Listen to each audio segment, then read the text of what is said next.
and I hear the first officer call out, and then the first officer jumps on the radio and he screams, "Holy shit, it's the Goatman!" And I mean, it just like everything went quiet, and I could hear the ringing in my ears, and I could feel my heart race, and so I hit my light and I went flying up there. I've been told by some older people, elders, that you grab them and you hold them and you don't own them, but you hold them there until daylight. If you can hold them or pull them into the light, it destroys anything they have, any kind of power or anything they were trying to do to you. It'll destroy them.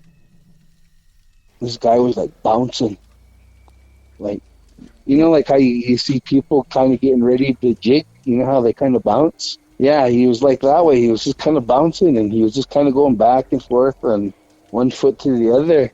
And he just kind of turned sideways, and he turned back over to the other way, and he took off. Holy shit, he jumped in Wanda.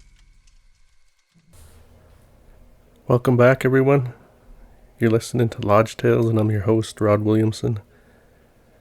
This episode, I have a guest by the name of Colden Goss, and he's from the Blackfeet Indian Reservation as well, a member of the Blackfeet Tribe. He talks about Goatman. Now, Goatman is one of the more scarier things that I think exist in this world. You know, people might have stories about him wherever else in this world, but on our reservation, this thing is one hell of a being. I mean, it's a bad one, man. It's spooky. And Colden talks about they encountered this. It bothered them around 40 times, and he's actually laid eyes on it about 10 times. He's chased it. He's done a lot of kind of brave, gutsy things around this entity. So he'll go into sharing all those experiences in the beginning of the podcast, and then toward the end, we start telling stories about boarding school. That's another kind of hot spot on the res, and this podcast is kind of a long one. This episode's a long one, but I think it needed to all be together. I'm not going to break this one up. So it's a bit long, but well worth the lesson. So I hope you all enjoy it, and oh geez, let's get into the Goatman. My name's Colden Goss, and this is how I encountered goat. I was probably the Goatman or the devil, but one time I just so my mom and dad's house is just over just across the field from Phoenixville. Mm-hmm. My girlfriend lived in Phoenixville. The first trailer house I was from Phoenixville on to the left, and I just moved in from not too long ago, and all of us. It was fine throughout all the the months, the weeks, the days I lived with them, and finally, just a couple days, I was laying in bed about 3 o'clock, 2 o'clock. I woke up and I kind of went to the kitchen, grabbed a glass of water, and you see there's a window that's about 8 feet or 9 feet above the ground. Like how high them trailers are out there.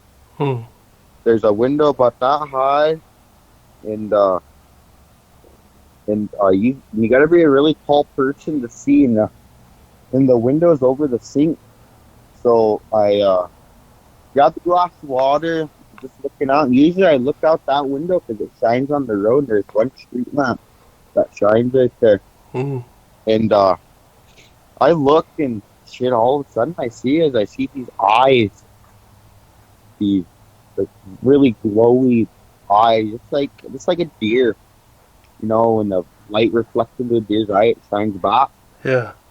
And I see that, and I rub my eyes like I'm tripping or I'm dreaming.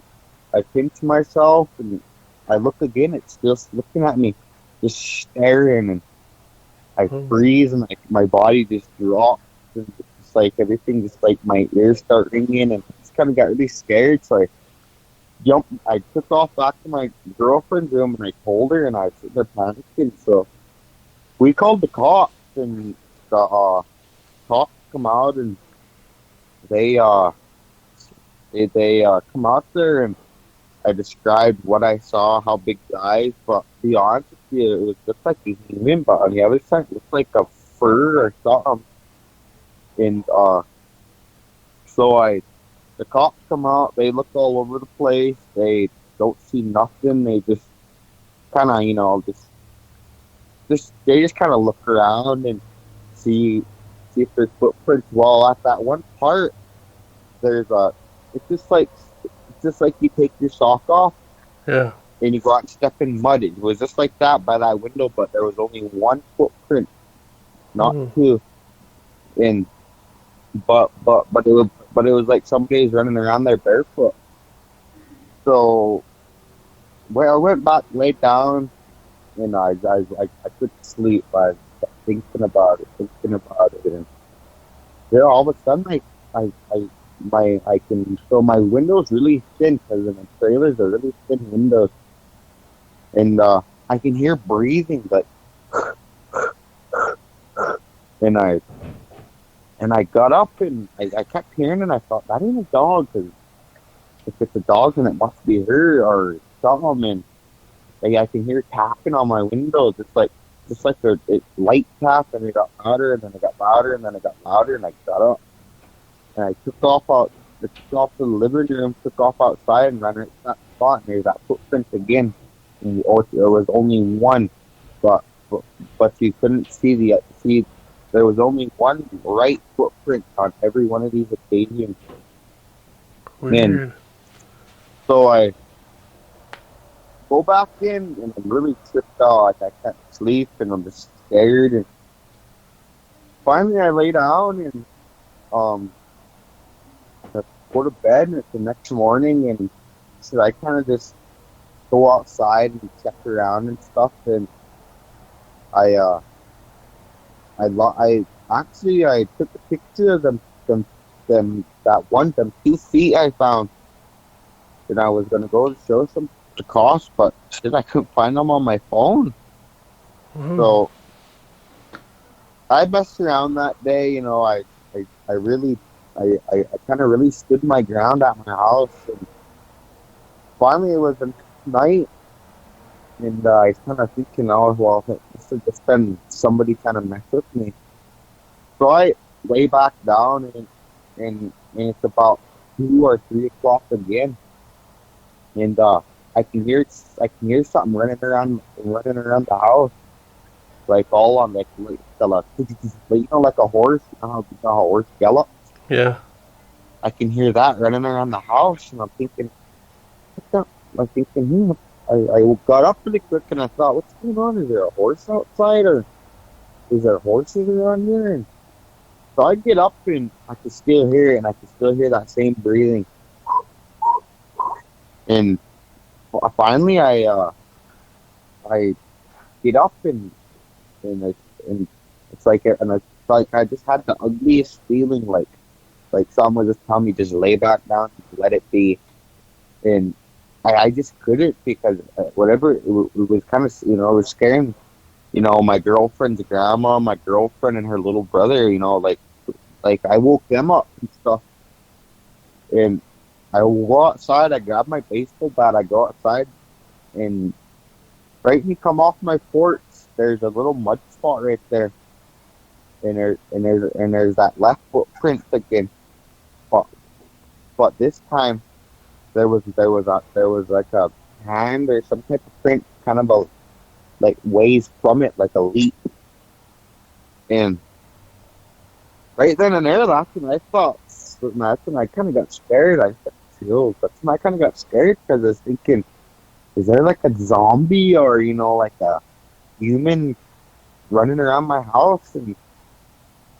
But that footprint was just a man footprint, like a fully grown man size footprint, but that hand was too.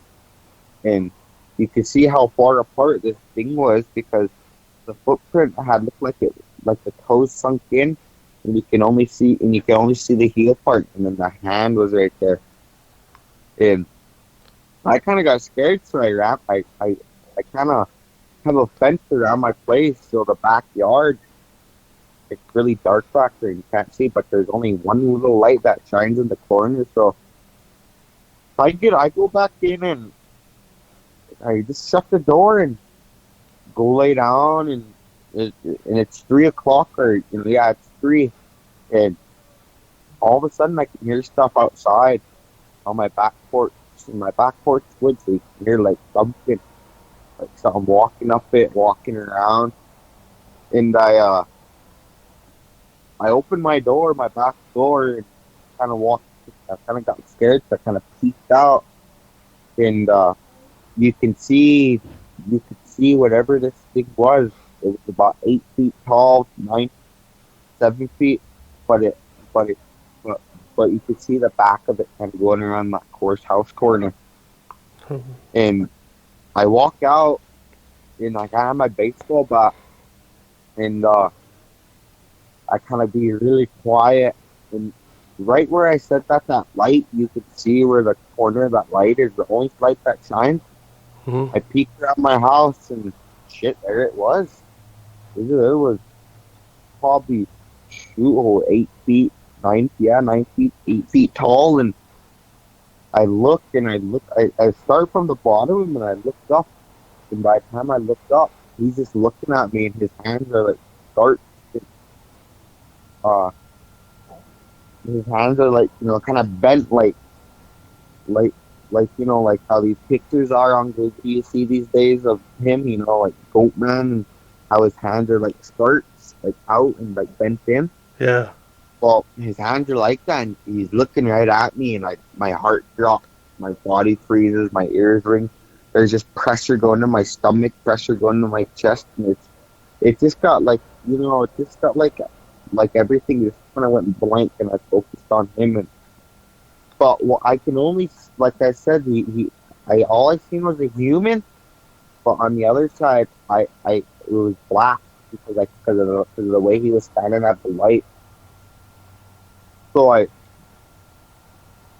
we stared at each other, and I'm sitting, and it's just like I'm frozen, stuck in one spot, and all of a sudden, he just takes one long stride, and he's kind of taking off. So I get behind him, and he started running, and he was laughing. He was kind of like laughing, but he was running quick, and I chased him down that Beaverville Road, and then he cut behind that, that blue building out there. Mm-hmm.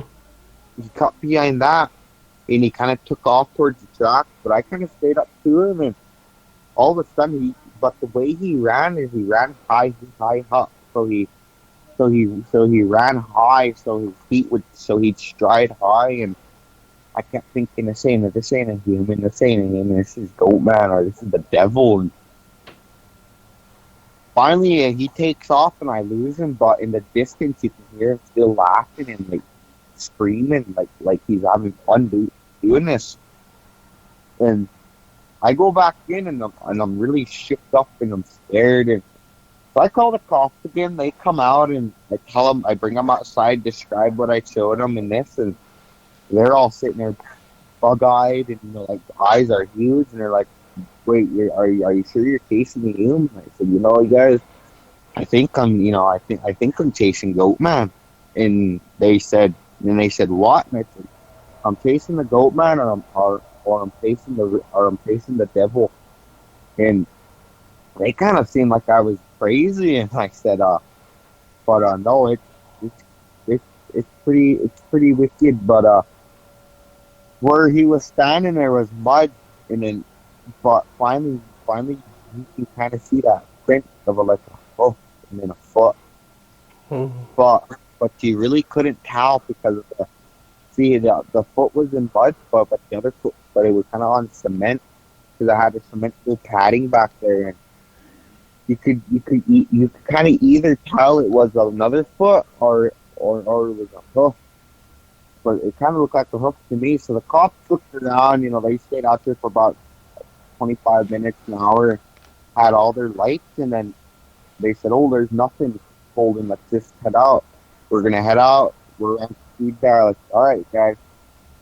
So I go in, lay back down, and mind you, this happens like weeks or months. You know, it just this thing keeps bugging my house and my family, and so the cops the cops leave, and I go back in and lay down, and all of a sudden, you can just hear. You can just hear that. I can hear that. Keep hearing that laugh in my head from a distance, and so I go down. I lay back. I go to bed. Boom! About 6 o'clock in the morning, I hear a big old bang, and it comes from outside. So I jump up, go outside, and I kind of thought, okay, so I'm gonna play it. So he's if he's he whatever this is, he thinks I'm gonna go out the front door, so I'm gonna go out the back. So I went out the back, and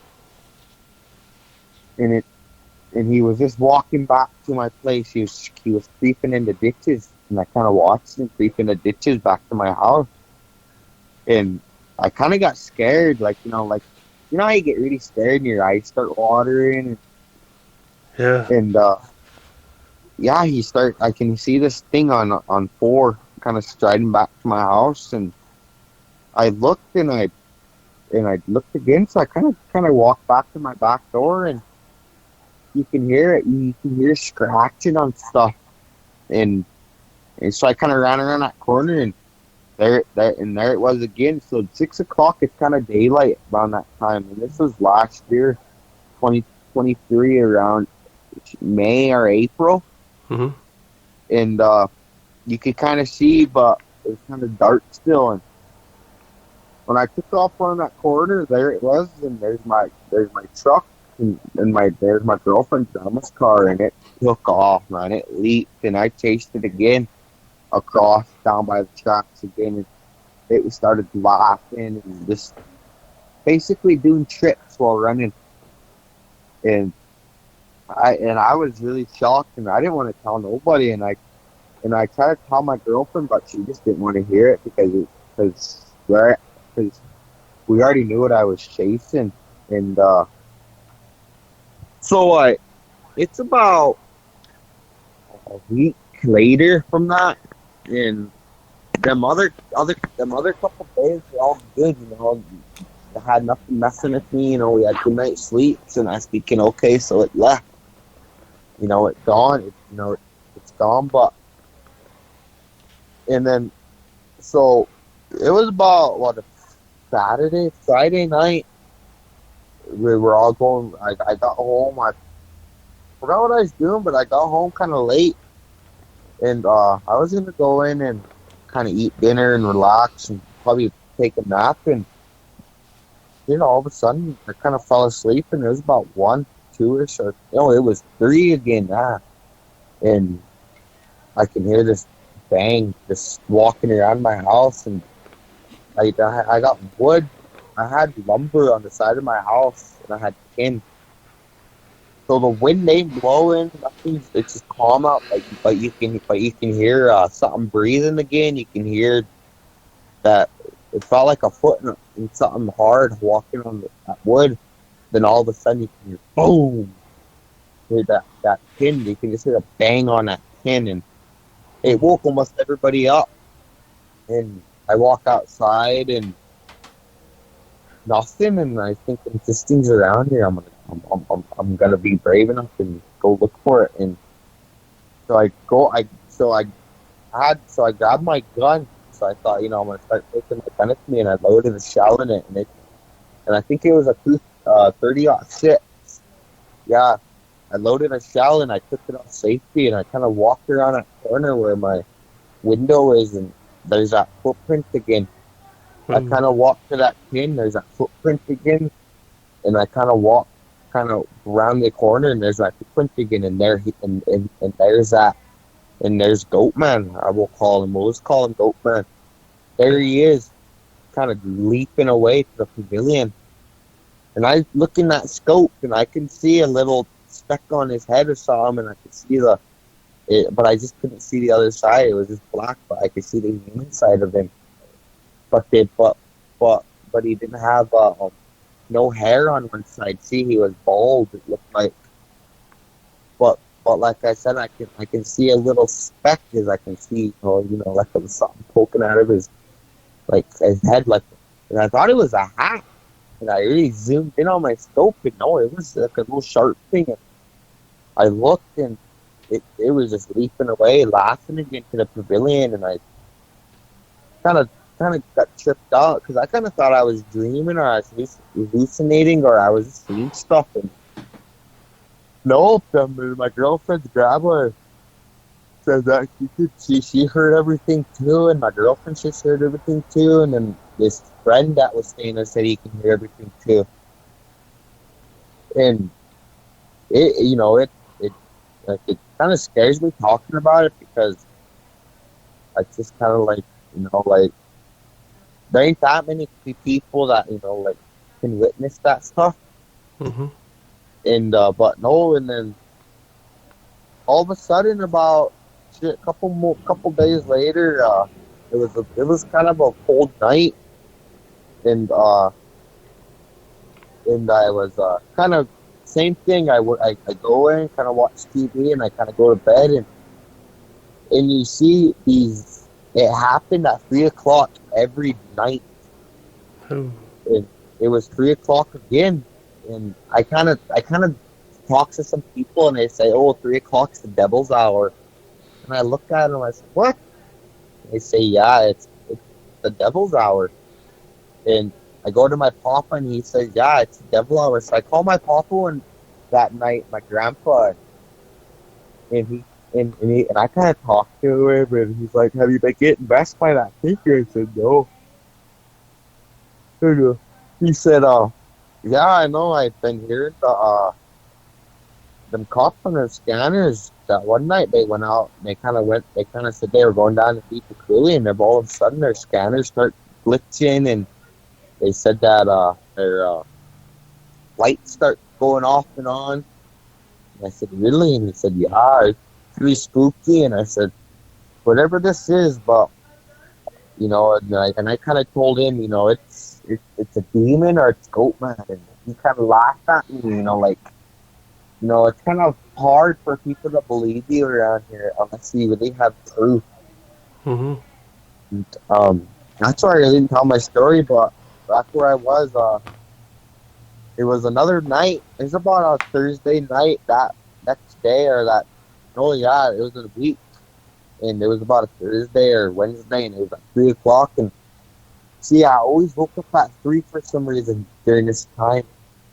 Mm-hmm. And I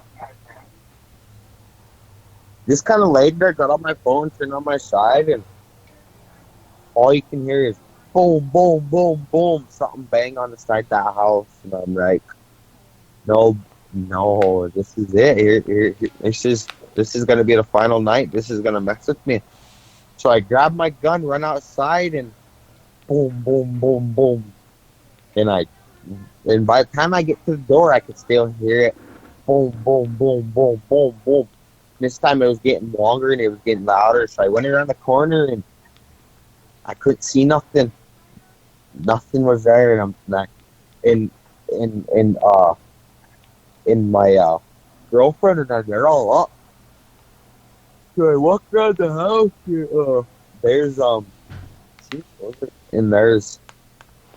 like footprints on the roof, and I'm like, that's the part I didn't check. So I go outside and look on the roof, nothing. Finally, I was so close to taking a shot off in the air with my gun, but I thought, then why do that? So I didn't even call the cops yet. So I go inside, and this is kind of like the final night. It kind of quit happening, but right after this, I can see stuff, and I start seeing I looked at my scope, and you know how you look across and there's all the old junk stuff over at the pavilion. Mm-hmm. Well, I didn't tell nobody this one, but you look across and there was something sitting there with a leg. There was a figure sitting there with his legs crossed.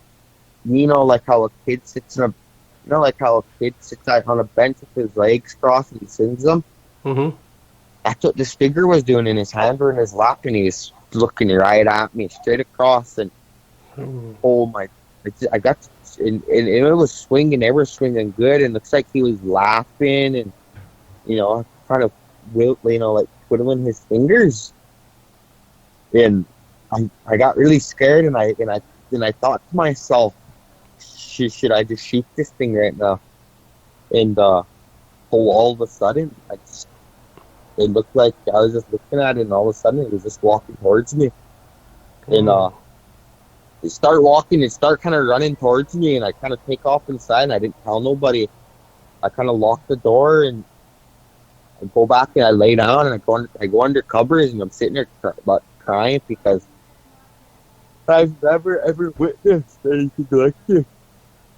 You know, and like I said, I grew up over just across the field over at my mom and dad's place, and I'll tell stories about that later. And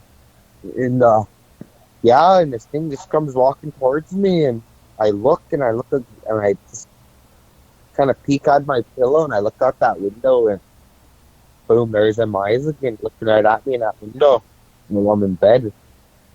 So I just jump up and I take off, and there's that thing running to the pavilion again. So I called the cops, and I said, the cops, hey, the figures out here, the figure that's messing around my house is out here that it took off to the pavilion, and so the cops come out, and I knew the two cops, you know, they were my buddies and stuff, and you know, and they were telling. So they showed up to my house. I showed them what I saw, and they kind of wrote it all down. And then all of a sudden, I said, "But it leaked to the pavilion." And they said it leaked.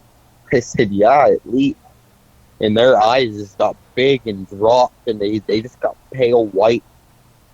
And I said, "But it's over there. It should be." And they said, "All right."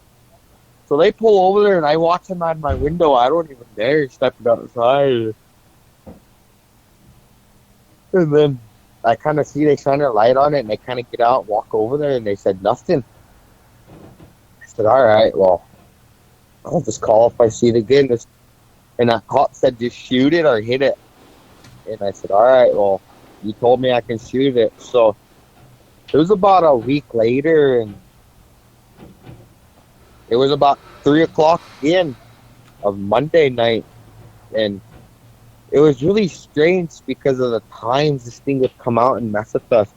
It would start from 2. It would start from 2 or 3, and it would last until 6 o'clock in the morning, and then it would quit. And all of a sudden, I was laying there, and I can, hear tapping, and on that trailer house there was one loose board, like a loose panel. Mm-hmm. And it kind of tapped when the window blow, but this was like something grabbed it, ripped it, and hit the side of the house with it. So I got up, and it was a loud bang, and it's kind of like this thing went around banging went banging around on the ground, because you can hear thumps, and then you can hear little bangs on the house, big bangs on the house. And so I get up, and I woke up my girlfriend. And we were laying there. I said, let's just lay here and we'll just let it bang. She said, okay. So I did it. I kind of let it bang, and it kind of kept doing that. Finally, it just kind of stopped. So when it stopped, I kind of said, okay, well, it probably was just the wind. So I lay back down and closed my eyes, and all of a sudden you can hear boom, boom, boom, boom, boom. And there's that same thing, so I jump up, run outside, and there was that figure again standing right in front of my truck, kind of waved, like bringing its fingers, like kind of trying to lure me to him, like kind of waving his finger, like, hey, come here. Yeah. And I grabbed my bat. By the time I didn't have my gun right then ready, and I just grabbed my bat and I took off after it, and we go running down the road, and we ran from that place over to the highway and kind of down across the tracks, and I was right behind it, and on one side I can hear like a barefoot run, and on the other side I can hear like a loud thump, like a loud plucking. And I thought, what is this? And my body kept telling me turn around, or my body was telling me like it's scared, like I'm scared. And I kept running, and man, we were running, man, and this thing was going about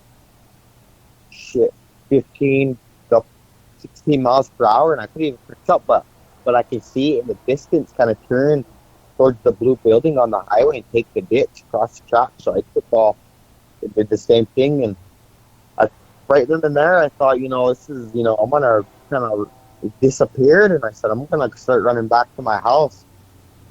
So I turn around, running back to my house, and I can hear something chasing running behind me, and I didn't want to look back, but I can hear that barefoot and that fucking behind me, right on my tail. And I take off back to my house, and I'm running full blast, and I can hear that thing, and I can hear this thing just kind of giggling behind me, like a man giggle. And I blow into my house, lock the door. I grab my truck keys, and I tell my girlfriend, well, let's go see if we can find this thing. So we jump in my truck. Now my truck, it was kind of loud, it was an old Dodge, it's kind of an old Dodge, second gens. Mm-hmm. And it kind of had pipes on it, so we'd started and it would rattle, and we'd left, and we kind of got down the road, and all of a sudden, this thing come popping off the road, kind of running across the road, and I kind of paused it in my eyes for a second, and kind of blinked, and it kind of stayed in my mind. You can see the one side of a man, but you couldn't see the other side, but you can see that little pokey thing on the head, like a horn. And it runs over, where the dump is. It kind of looked like it jumped. It just kind of looked like it jumped at the trash dump fence, and took off running towards the tunnel. You know where the tunnel was down there? Yeah. Mm-hmm. It looked like it took off running towards there. So I put my truck in park. I jump out and I start running in that field after it. And shit, we make it probably almost down to Deepa Coulee, and I can still see the wind trail of it in the grass kind of lead, and so I follow it, and it dropped down at Deepa Coulee, and I kind of stood there, and on the edge of that little bank facing down in Deepa Coulee, and there's all them willows, and then there's that tunnel, and there's on top of them tracks. Well, there was that I was sitting there, and you can hear giggling, and you can hear him breaking through them willows, and all of a sudden you can hear this echo, and it was like a scream that echoed, went forward. It looked like he made it to his safe place. That's the tunnel, and that echo just screamed through the whole thing. You could just hear it. So I took off back to my truck, and I go home, and I call the cops. Actually, I didn't go home. I met the cops at that Sinclair's Glass and Auto. Mm-hmm. I met them there, and then I met them there, and they kind of it took a while because they were on an MVA, but yeah, this thing, it felt like I was getting watched. It felt like something was just next to me, and I just kept my head straight. And I told my girlfriend, just don't look around, don't look in the back, don't look on the side, don't even look out your window, just put your head down, play on your phone. And if you hear something, look up. And I sat there and waited for him, and all of a sudden, here come my buddy, and he was a cop, and Officer Wildgun, and he showed up, and he said, "Hey, what's going on?" And I told him, well, he chased this figure again, and he just got white, and he said he chased it. I said, yeah, and he said, all right, where'd he go? Did he run to a house? I said, no. I told him he ran. I chased him across this field, and I chased him down into. I tried to chase him down into Kapuli, but he went down to that tunnel down there, and Officer Wildgun just go, just kind of looked at me like like I was joking, but he understood that I wasn't, and I immediately kind of got pale white, and he said, okay, well, I'll go down and check it out. So they went down there, and they checked it out, and I still parked at the Vital or the Sinclair's Glass, and I'm watching them go down there, and they just said nothing, and so I went back home, and it was about a couple weeks later, and the same time, 3 o'clock, but all it was at this time, it was a Saturday night at 3 a.m., and all of a sudden, all I heard was a boom, boom, boom, boom, and the door start wiggling, and I'm like, this thing's trying to break in. So I get up, tell my girlfriend, she gets up, we run outside, and nothing. I couldn't even see it, but at far distance, I can see it. I can see that thing kind of running and hiding in the grass. So I go back to bed, and it was about 6 o'clock. So whatever it was, it must have hit in that grass about 6 o'clock, and then I got up, and my girlfriend's grandma said, I can hear something out here. You want to go out and check it out? And I said, yeah. I went out there, and there it was, right behind my pickup. It was scratching on my truck, and the scratch marks are still on my pickup, and you can see the long claw marks, and it was like writing stuff on it, like kind of said, like the F word, and it said like kill you, and and it kind of had like claw marks and stuff, and it kind of keyed my whole truck around the whole thing, and then it went over to her grandma's car, and it did the same thing to hers. And I ran outside, and there it was behind my truck, and right then and there, I just seen a full picture of the face, that human face, a man face, but the other side looked like an animal, and it took off, and I chased it again, and this time it was gone. It just took about 10 leaps, and it was already the pavilion, and called the cops. They come and take pictures of it, and they show up, and I sign a report, and they do their safety. So this is about a month later. I haven't heard nothing since then, and we were moving out. We moved up to Olo Rent, and we moved out that trailer house, and so we kind of get settled out, and it was daytime, and it was a nice day, and we were moving out of that house, and I kind of got an ugly feeling, and I looked in that window, and there it was, that figure from a long distance. I can see it. This probably from that house across the road to that ditch, and it was shaking its head. It was shaking its head back and forth, and it was pointing at me. And I rubbed my eyes, and I could see it again, and it was doing that. And all of a sudden, it just disappeared. So we load up our stuff really quick, and we move out, and shit, we haven't been out there ever since. And now we moved to low rent, and I don't even hear nothing about it anymore. And and this is like my first time talking about it. Yeah. And that was the last time I ever ran into him. So over all this time it was bothering you guys. How many times do you think it was around? Shit, it was around about every day. Because sometimes one time I'll tell you another story, and this story is about it. One time, so before this all happened, we got spooked in the house. Me, my girlfriend, and her sister.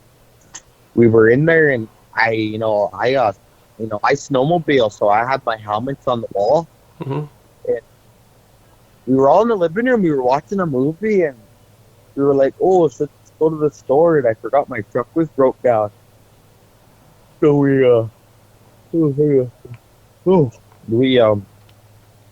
so we kind of get out there and we're kind of watching movies. We're kind of out there, just laughing and talking and visiting. All of a sudden, my helmet falls off the wall. No wind or no bang. It's just a boom. And I look at my girlfriend. They all get scared and they all come running towards, like me, like hiding behind me. And it was just the ugliest, deadliest, scariest feeling in the house you could ever get. It was just, my heart just dropped and it's got the chills all the way up my back. And it was just scary and it was an ugly feeling. So I said, "Oh, my helmet just fell. I'll just let it be. I'm kind of scared to go back there." And boom, we heard another bang, and it comes from the other room. And how the doors work is you can see from the hallway, you can see the crack of the door down that hallway, and it looked like something was standing in that crack of that door. And I tell them guys, I ran outside and I stayed outside, and all the doors were open, and I kind of went back in there and I kind of peeked, and when I peeked that what was that? That black shadow was gone from behind that door. And it kind of really bugged me, and I kind of got kind of spooked out. And then all of a sudden, my girlfriend said, "Oh, I don't want to go back in. Let's stay out here." So I said, "All right." So we did. We stayed out there, and we stayed outside, and then all of a sudden we heard another bang. There was a boom, and it kind of got trippy, and and then starting from that point, from a couple weeks later, that's when we'll just say Goatman start messing with us. But he'd mess with us. It was about 40 times. He messed with us 30 times. I ran into him about 10 times during that whole process, like face to face. But I never could get close to him. Damn. But that's interesting. You said vertically one half of him was human and the other half was an animal of some kind, huh? Yeah, it was some kind of animal because, I can tell a human, but these eyes on this human was huge, like if a bug had big eyes. That's how, and it was, and I could totally, and it was just totally sketchy because one half was a man, a bald man, but the other side I could never see. See, now a human in a light, you can see the other half of their body. Yeah. Because when the light shines on you in the dark, one of them street lamps, like you can see a full human. But this, I just couldn't see the other half, but I can see the arms of it, and it looked like I had little fur sticking up on it. Jeez. At one point you said you were chasing it, and when it was running away, it was doing these tricks. What do you mean by that? Like, what kind of tricks? Like, what was it doing? It was just, like it was. We were running, and it would kind of run backwards, spin around, and look at me and run and laugh. Whoa. And then all of a sudden, it would spin back around, and it would kind of trying to make me follow it. Like thinking I was gonna follow it. Yeah. It was kind of, it would spin, it would run backwards, and then it would kind of do a cartwheel, and then it's kind of jumping around. And finally, it just took off. Damn. So you think it was running? Well, you said it can run on all fours too, right? You've seen it on all fours creeping around and stuff. I seen it on all fours creeping around because at first I kind of thought, oh, it's the crackhead out here, it's kind of one of them, guys, crackhead out here that's messing around. Yeah. And I really got to looking, and no, it was running on. It would kind of leap on all fours, so the ass end of it would kind of be up in the air, and then the hands would be down on the ground. It would crawl like an army crawl, or like you know what an exercises people do, how they do that. Like a bear crawl? Yeah, it was kind of like that, but it would do that sometimes, and sometimes it would like a monkey. It would like kind of walk like that, but on all fours. Dang. So its eyes, I mean, did you get a clear enough look at it to see where its eyes were placed at? Like, where were they on the head? Like, where were they positioned? On the sides or on the front like ours, or what? You be honest with you, the only time I got a clear vision is they were separated from the nose, so they were probably kind of like spread it out towards the side a little. But at night you can see them deadly good. Damn. You know that tunnel down there, when I was small, heck, we used to just go down there and play around. When I was a kid, it would have been like in the 80s when I was really small, and we used to ride dirt bikes and stuff. You know, there used to be a dirt bike track right there, right off Depot Cooley, like when you're heading out before you take that turn toward the railroad tracks, like on 89, Yeah. you know? There used to be, that's where we'd play. Oh, yeah, and seeing me and my brothers, shit, we used to take ride dirt bikes through there and stuff, and we never thought of anything. Yeah, that's how we were. We were small, but we always heard, because in the 80s they always were talking about devil worshippers, this and that, and there was a big old bleachers, like a big set of bleachers where they used to have rodeos there in Depot Cooley, kind of behind Rodeo Drive.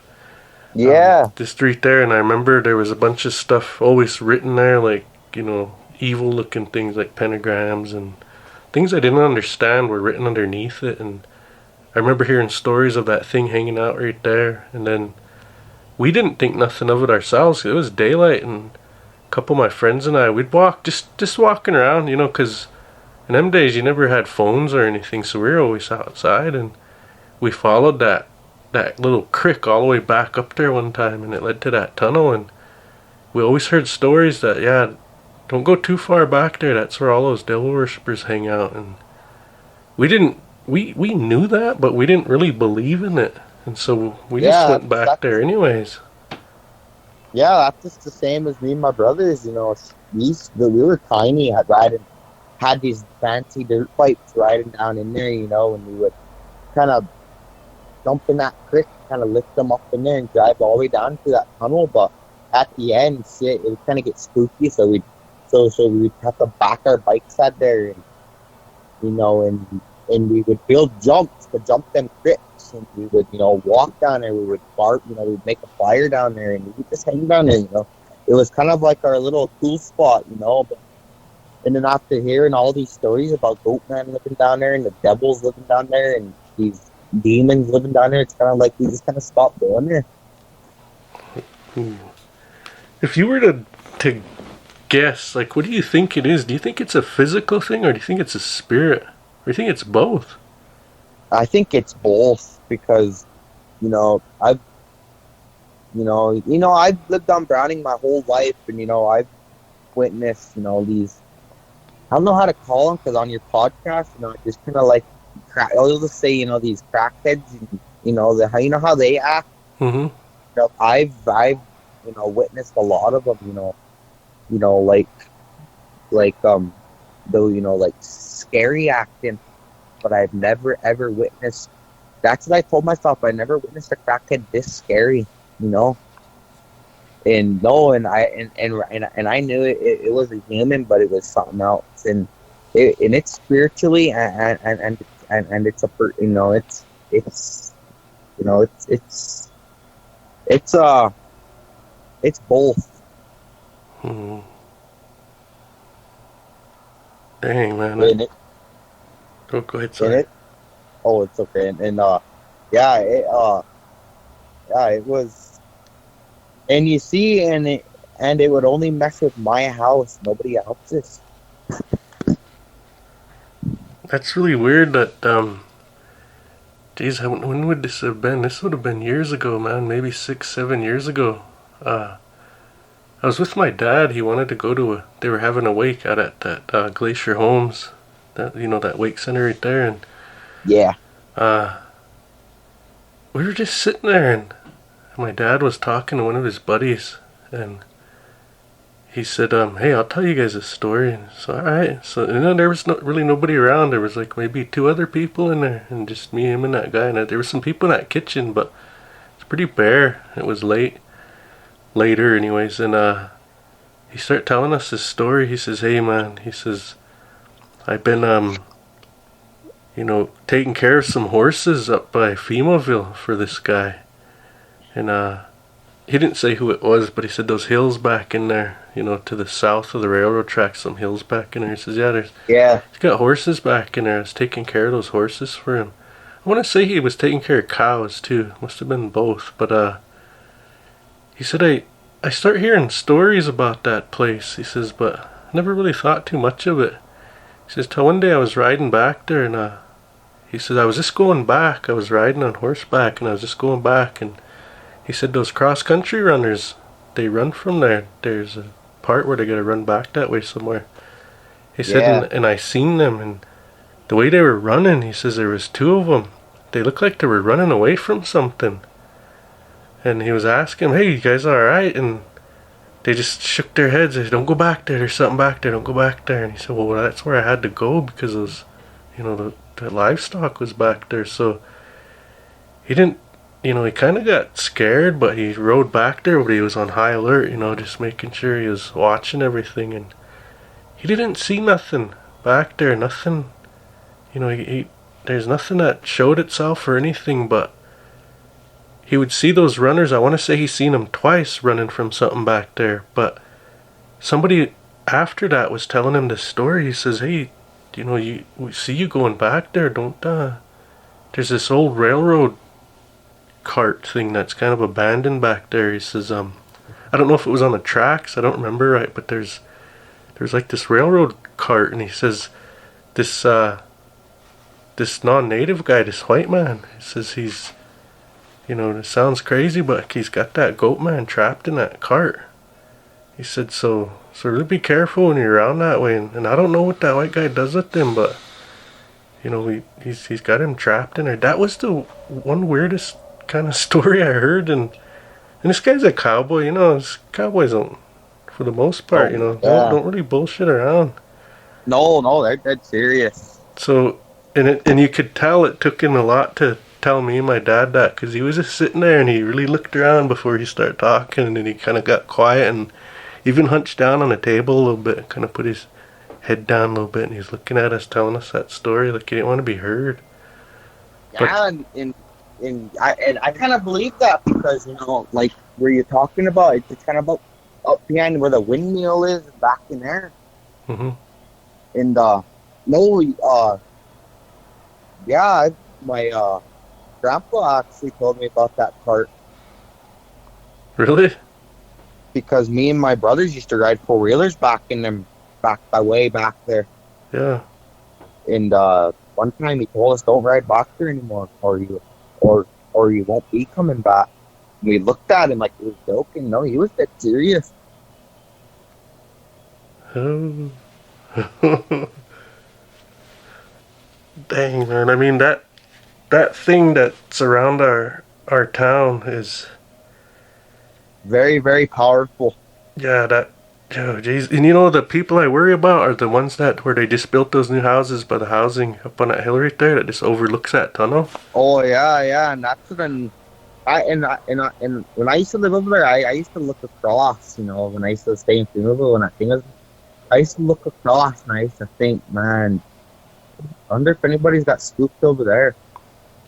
Yeah, there's stories from that place. I've gotten one on, if you care to listen, it's Adia Bullshit. She tells stories because they live like, oh man, like right there. I want to say like they're one of the last houses that just look right at it, right down in that coulee.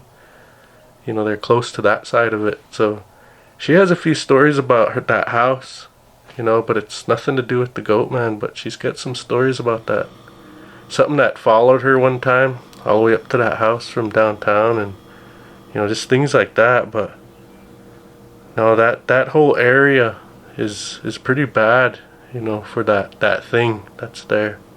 Yeah, and I was thinking today, of everybody getting followed on in this whole town of, and it's kind of like, I want to, I wish I knew way back then what this town's built on. Yeah. Well, I mean, it's really a swamp. Browning's built on Yeah, a swamp. yeah, that's what it is. And I don't know why that makes it like that, but it does. I've talked with this about some other friends too that are, sun dancers. They follow that traditional way. I've talked with them, and we all agree that it has something to do with that water, that swamp it's built on. And I don't know why, but we all kind of speculate, and that's what we think. It's something to do with that. But then again, us natives are more open to that spirits and whatnot. It's just how we are, like you could go, it's not uncommon to have like how would you say it, a coffee table discussion about spirits and stuff. It's not uncommon for that to happen around houses. Different, you go each house to house and they'll have a story for you. Yeah, they will. So I mean, I think that's another part of it too. These things might be everywhere, but we're more open to that just because of how well we're raised, and we don't really doubt them. We know they're there, and things like that. But you got any protection that you can use after this story you told me? Well, smudge or anything like that? Yeah, I after that all happened, we moved into our new house, and and I kind of smudged, and I prayed holy water, and but I still had dreams of this thing, and but no, and now it feels like we're safe where we're at, Good. Feels like we ain't getting watched anymore. Dang. But it's just like that. It's just like it was just, yeah, it was crazy. I wonder if there's got to be more people that have stories of this thing, and it's just one of those that's hard to talk about if you've seen it, Yeah, because I didn't even know about your podcast until last night. One of my friends sent it to me, and I listened to that Mike Conley stories. Right when he come up with Goatman, that's when I kind of got scared, and I kind of my heart started racing, and then I kind of got thinking about what happened to me. So that's why I wanted to get a hold of you, and tell you, you're the first person I ever told about this. Jeez. Well, thanks for that. I appreciate you sharing it with this podcast with the world. Really, I mean, these stories, I think, need to be told because, for one, it might help somebody down the road. If something's happening to them, they'll know at least that they're not alone, and they can talk to people about it, And not only that, but your kids, your grandkids down the road are going to want to hear these stories too. So it saves them like that too. Yeah, but and I'll be outside, or I'll be at work, or I'll be outside. I'll just, think, I'll look, I'll look out there, and I'll just think, just think that I could have been killed or hurt, or you know what I mean, chasing this thing around. Jeez, man, that's a spooky thought, because you're telling me you're chasing it. I was thinking, oh, this guy's gutsy, man. You gotta be a cowboy. But that's what I was thinking. Oh, this guy's gutsy. Jeez. Yeah, and then and me, I was raised, I was kind of raised tough, and I was kind of raised like them kids, that had to get raised, tough skinned and stuff. Yeah. And but through all my raising in my life, I was I was scared when it come to ghosts. I was that one kid that my brothers would say, oh, let's go walk in the pavilion, and I'd be the guy to say, oh no, but then I'd have to, or I'd be the crybaby one at the whole group. So Shit, I don't blame you, man. I wouldn't walk in that pavilion. Yeah, And we used to walk in there, and we sometimes we'd hear banging in there in the bottom, way in the bottom, mm-hmm. like somebody trapped in there. Maybe I'll take off. Oh. Yeah, listen to Priscilla Potts LaPointe. Those episodes she talks about when she went in there. She drove in there one night by herself. She's got a story about that too. But Oh yeah. no, but she didn't know. She heard stories, but she didn't really realize that she had to drive in there because she was waiting for somebody there. They were supposed to meet up, but she had to use a bathroom, and so she just pulled in there to use the bathroom real quick, and something happened to her in there. Oh, I have to listen to it. Yeah. And then I have a lot of other stories if you're not in a hurry, if you want to listen to hear them. Yeah, let's hear your stories. Well, this was shit, probably 2014 to 2013 boarding school. Oh. My uncle Mike Goss, and my auntie and their kids, my brothers used to live down there, and I'd always go down there and stay with them, but there's just something about boarding school. Yeah. And one time we were all outside playing. It was dark time, and you know where the old dorm is, the gym, and there's some basketball courts back there. Yeah. Mhm. Well, we were all back there playing, and we would play it all. We played till dark, and then all of a sudden, my big brother Jace would kind of come out and start scaring us, spooking us, telling us, "Oh, what's that? What's that?" Just being a real ass. And Mhm.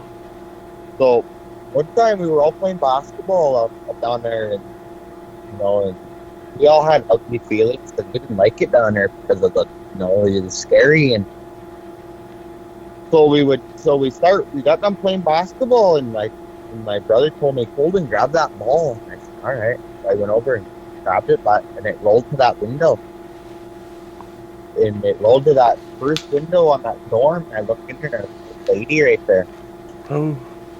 And I look again, I'm like, and I thought it was, the worker, and she was all wearing all white. She was looking at me like I scared her. And I was still in my position of grabbing that ball, but I didn't grab it yet because I was froze. I was stuck on this, and and I looked, and all of a sudden, it's just like she just went like to blow a kiss, and a bunch of cold air just hit me through that window, and I grabbed that ball and I took off running. And when I took off running, I looked, and my grandparents always used to tell me never to look back. Well, this time I looked back, and she was just right on that basketball court coming out towards me, and I took off right by the gym, and I ran in that house, and I went in the bathroom and cried. I never told anybody. I got scared too, and then another time down there, we were in the gym. So my dad, Shane Goss, he used to work for the maintenance down there. Mhm.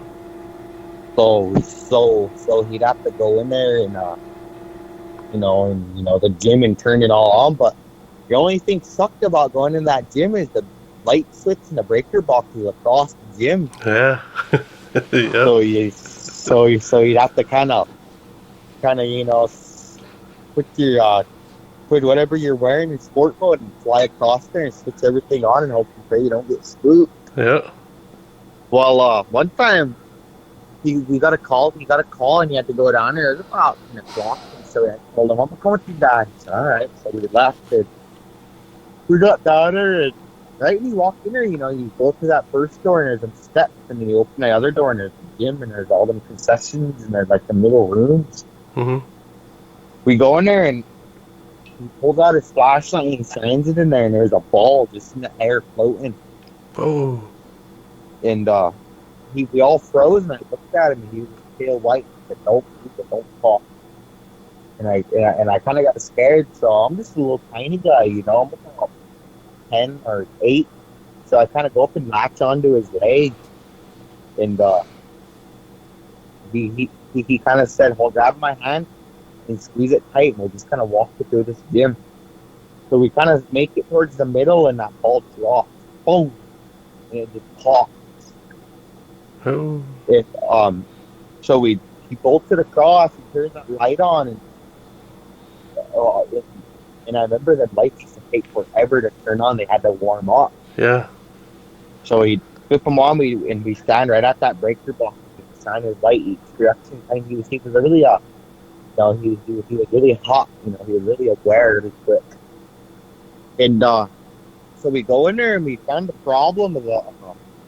And we go in there and fix it, and he says, all right, we got to go to the basement. Oh. And that's one spot I used to hate, man.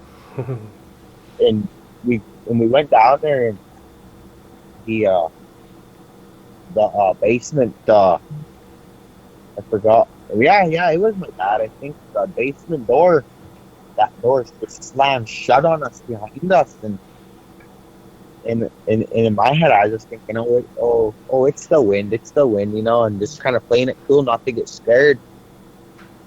Well, that door slammed shut on us, and we kind of keep making it through there. We go down to there, we fix some stuff, we come out, and there's 2 balls in the air.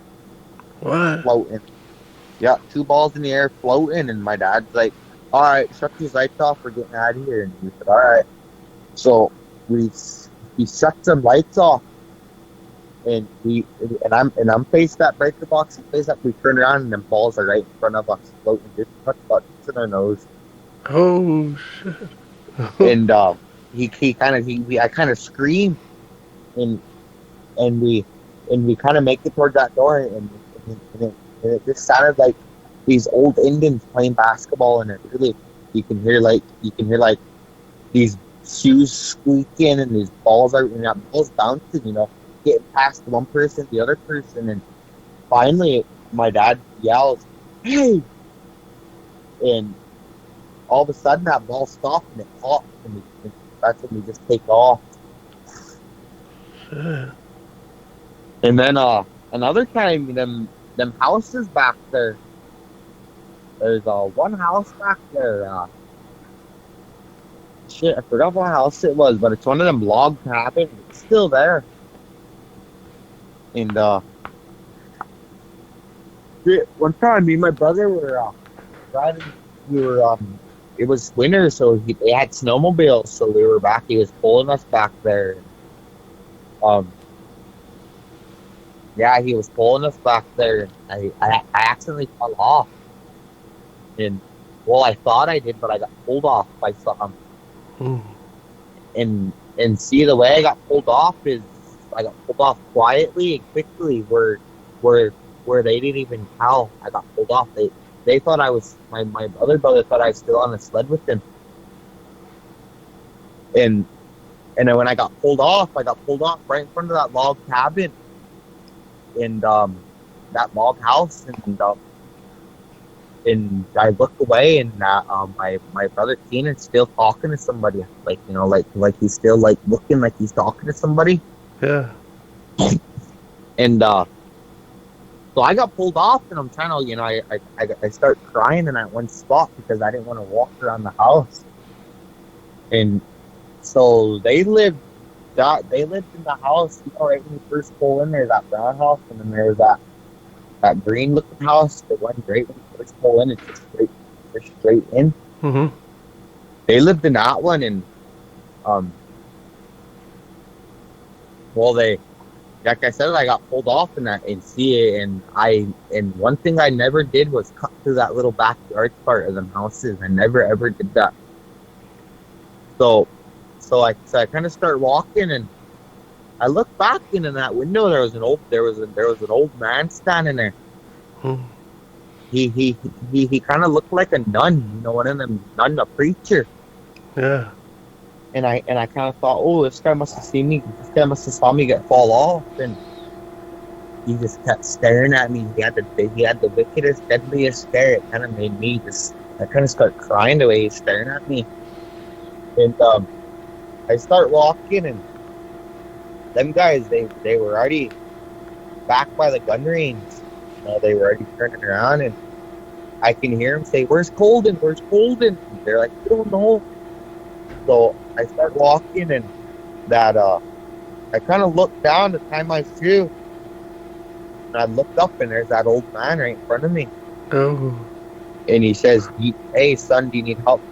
He's like, "Hey, do you need help tying your shoe?" And I looked up, and I said, "No, I got it." And he says, "Walk with me." And I said, "No, I'm gonna walk back to my house. I gotta go home." He said, "Walk with me, or I'm gonna hurt you." Oh. And that's just when I took off, and I can hear and I can hear him clicking the back of my shoes, like running and chasing me. And I just ran to the house and ran inside and started crying. And another time I was I think it was last year. I went down there all by myself to go fishing. Mm-hmm. And I can hear these two little kids down there. And it sounded like a boy and a girl. And I was out there along the creek back there, and I walked all the way up the creek. And I can hear like these rocks getting thrown and skipping and singing. And I was thinking, oh, it's probably some kids. Shit, I'll probably run into them. And shit, I didn't run into them, but it seemed like they passed me. They were singing, and it looked like they passed me, and I looked at them. And I kind of got creeped out. I just got the chills right now. and it looked like they just, like I'm faced towards the creek, and it looked like they just come behind me singing and start making their way.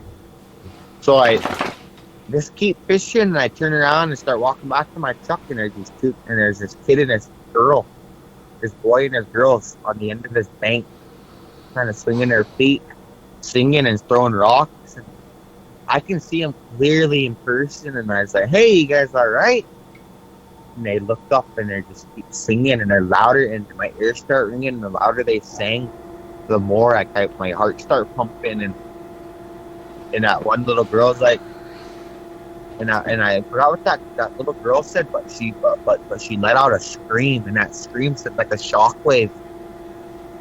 Oh. And all I hear is that voice saying, "Run, run." I took off to my truck, and I locked the doors, and I never been down there since this winter. Jeez. Yeah, what you're talking about, that boy and that girl.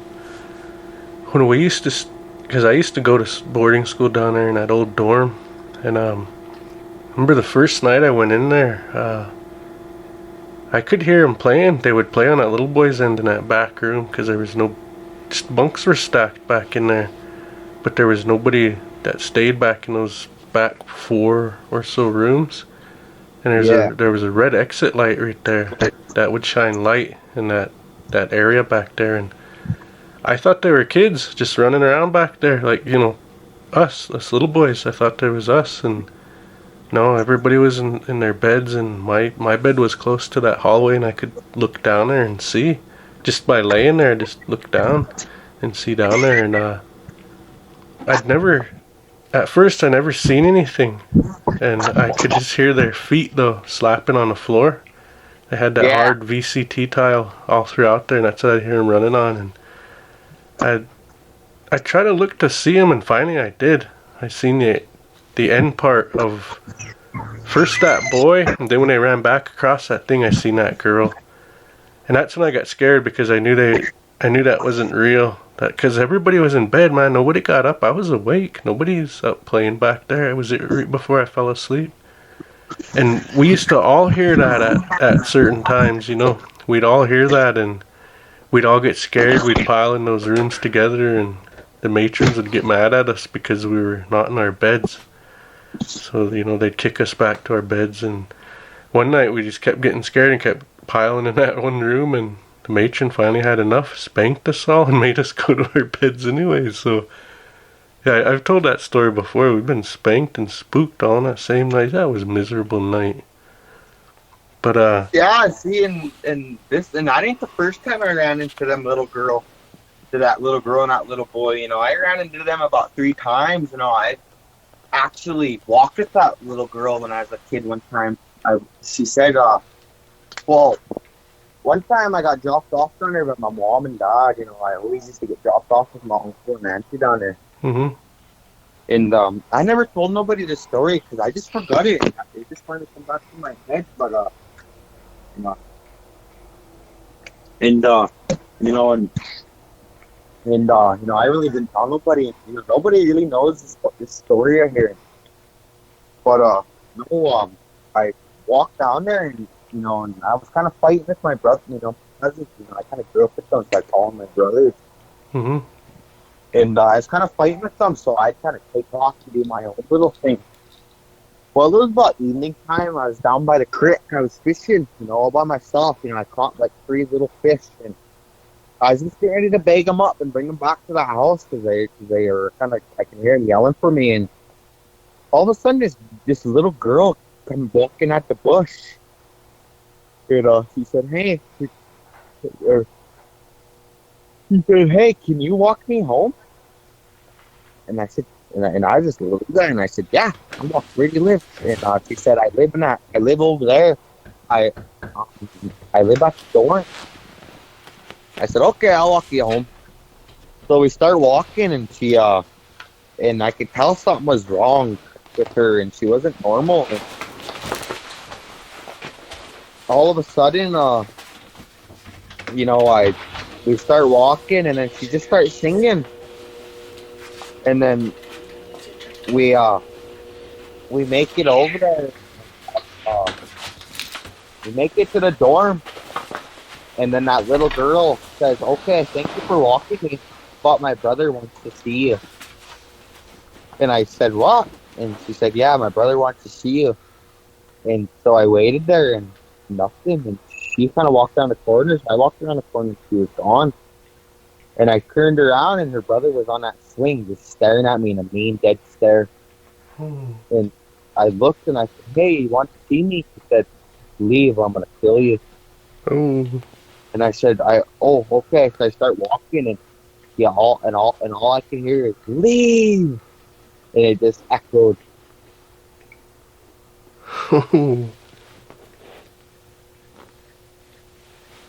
Yeah, boarding school's got a lot of stuff down there, man.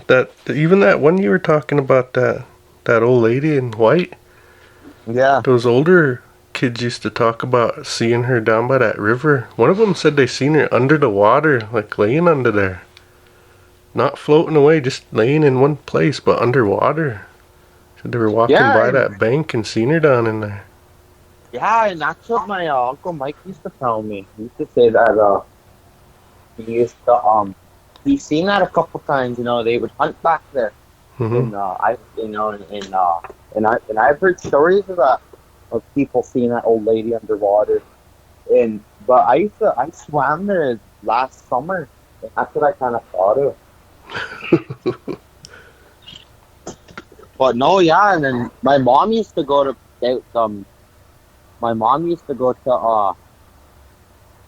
what was it? She used to go to boarding school. That's the name of it. I just forgot. And she used to run into that old lady. Yeah, we didn't like going in there when you were talking about going in that gym, because even that room where that breaker box is at is spooky. It's dark in there, you know, that little room. Oh, because you'd have to buckle down and take off. We used to play there at night. We'd head back over when it got too late, and the matrons would all wait out there and hold that front door open, and we'd all take turns go in there and shut that light off, and next night somebody else do it. You know, just kept doing that, and man, those guys used to raise hell. They'd close that door sometimes, so you couldn't get out of there. And you know, we used to have to do details like those chores. We'd go down there and clean those bathrooms down there and stuff, and I never liked doing that, man. I just hurry up, get it done, and get the hell out of there. This felt too spooky down there, man. It felt like there's something down there. Yeah, there's something about boarding school that's really scary, and and I know there's a lot of stories out there about it. Mm-hmm. Yeah, but no, and then a couple of other times, it was about long time ago, about 4 7 years, and uh, yeah, I've got shoot, what was it? I've got scratches on my back. I mean, I was swimming, and I thought I was swimming with some kids. Come to find out they're spirit, Um, and they all start scratching me, bullying me, poking me. So dang. basically, what I thought in my head is they were gonna kill me and drown me there. Yeah. We're at just right down there off of those basketball courts, right down by that part. Yeah, just right across from the basketball court. See, I used to climb that fence because I never liked going down. You know where that little turnoff is, that road brings to the creek, or Hmm. there's the gun range one that brings it to the creek. Yeah. I used to climb that fence right there and walk to them brushes and go straight down off that and swim right there. So I used to bring all my toys with me. Yeah. Oh, dang. Yeah, 'cause that's where we used to play around at too, in a same spot. I don't know if Mike Conley knows, but that's where he almost broke through that ice and got sucked under. And there was a little spot there where it kind of ran like a little bit of rapids. There was a hole in it right there, and the ice was really thin, but it went under ice again. Heck, there would have been nothing we could have done for Mikey that time. Sure Mm-mm. glad he never went out further on that ice. Or one time, oh, it wasn't a dream, but I woke up and I was outside, and I remember crying, and I looked up, and you know where them little grain elevators are up there, and the little water towers on the hill. Mm-hmm. Well, I look up and I see this lantern.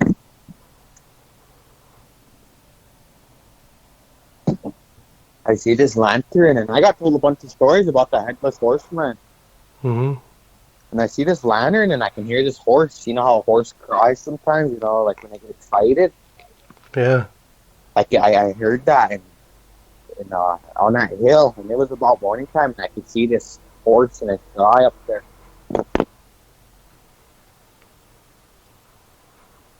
And yeah, and it was dead scary, man. There's I got so many stories that nobody even knows that I keep secrets for my whole life, and it kind of feels good bringing them out, Yeah. because there ain't that many people that believe you, and then they think you're lying, but no. Well, the stories you're telling, they track with everything I know too, because when we were small, that little area where you said you bring your toys, like right in there, we used to, a guy named Snooze Revis, he used to bring us there, and he's the first one that started really telling us ghost stories. And he said, you guys gotta watch out now, because sometimes you'll see a lantern around here. He says, be careful of that. Don't go around it. He says, and then other times, he says, you might see fire just shoot into the air. He says, don't be too scared when that happens. He says, all that is those old graves that are around here. He says, they were never embalmed. Sometimes their gases escape their body, and when it hits oxygen, it turns into fire. He said, you don't have to worry too much about that. But if you see that lantern, don't go near it. Don't fool with it. Yeah, well, I always thought it was about the headless horseman, that guy that carries that lantern around. Yeah. I always thought it was that, but no, I've seen that lantern, and I've never been around it, but I've seen it from a distance, and you think it'd be a flashlight, but no, it's one of them old school lanterns. Colden's gonna have another recording with me soon, and he's gonna share more of his stories. So stay tuned for that. And the next one after this is gonna be the Sioux gal named Traveling Spirit. She's gonna be sharing stories. So yeah, let's let's stay tuned again for that one. And again, thank you all for listening. Thank you all for being here, showing all the support you do. Wherever you can comment and let me know. Should we start putting out the merchandise stuff, like, t-shirts, hats, coffee mugs, all that stuff? Kind of want to know what y'all think, if I should kind of dabble into that. I'm not sure about it, but if y'all want, I might think a little harder about it. I have a friend that's an artist that he's gonna send me some designs so I can look at. I'm looking into it. I'm kind of wading into it. I'm not really deciding if we're gonna move forward. Well, we want to move forward, let me put it that way, but I'd like to get your input on it, everybody. So if you can, just leave a comment somewhere. I'll get it. And just so you know, on Spotify they don't allow us to respond back. I don't know why. You can comment on there, but we as creators can't respond back. Just if you've had any questions and you've asked them on Spotify, I can't answer those directly with a comment of its own. So I'll be doing a episode where I answer all the questions that you've submitted on Spotify, just so I can get those answered for y'all. Alright, till next time.